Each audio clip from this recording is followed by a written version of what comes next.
Bapak Fadlullah wajib tak bantu orang yang mampu membela rakyat.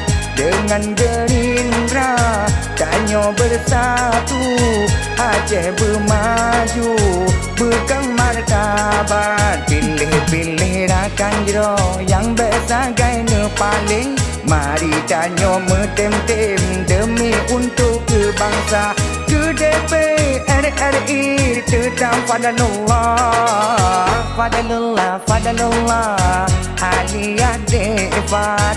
Pilihan rakyat dalam Partai Gerindra.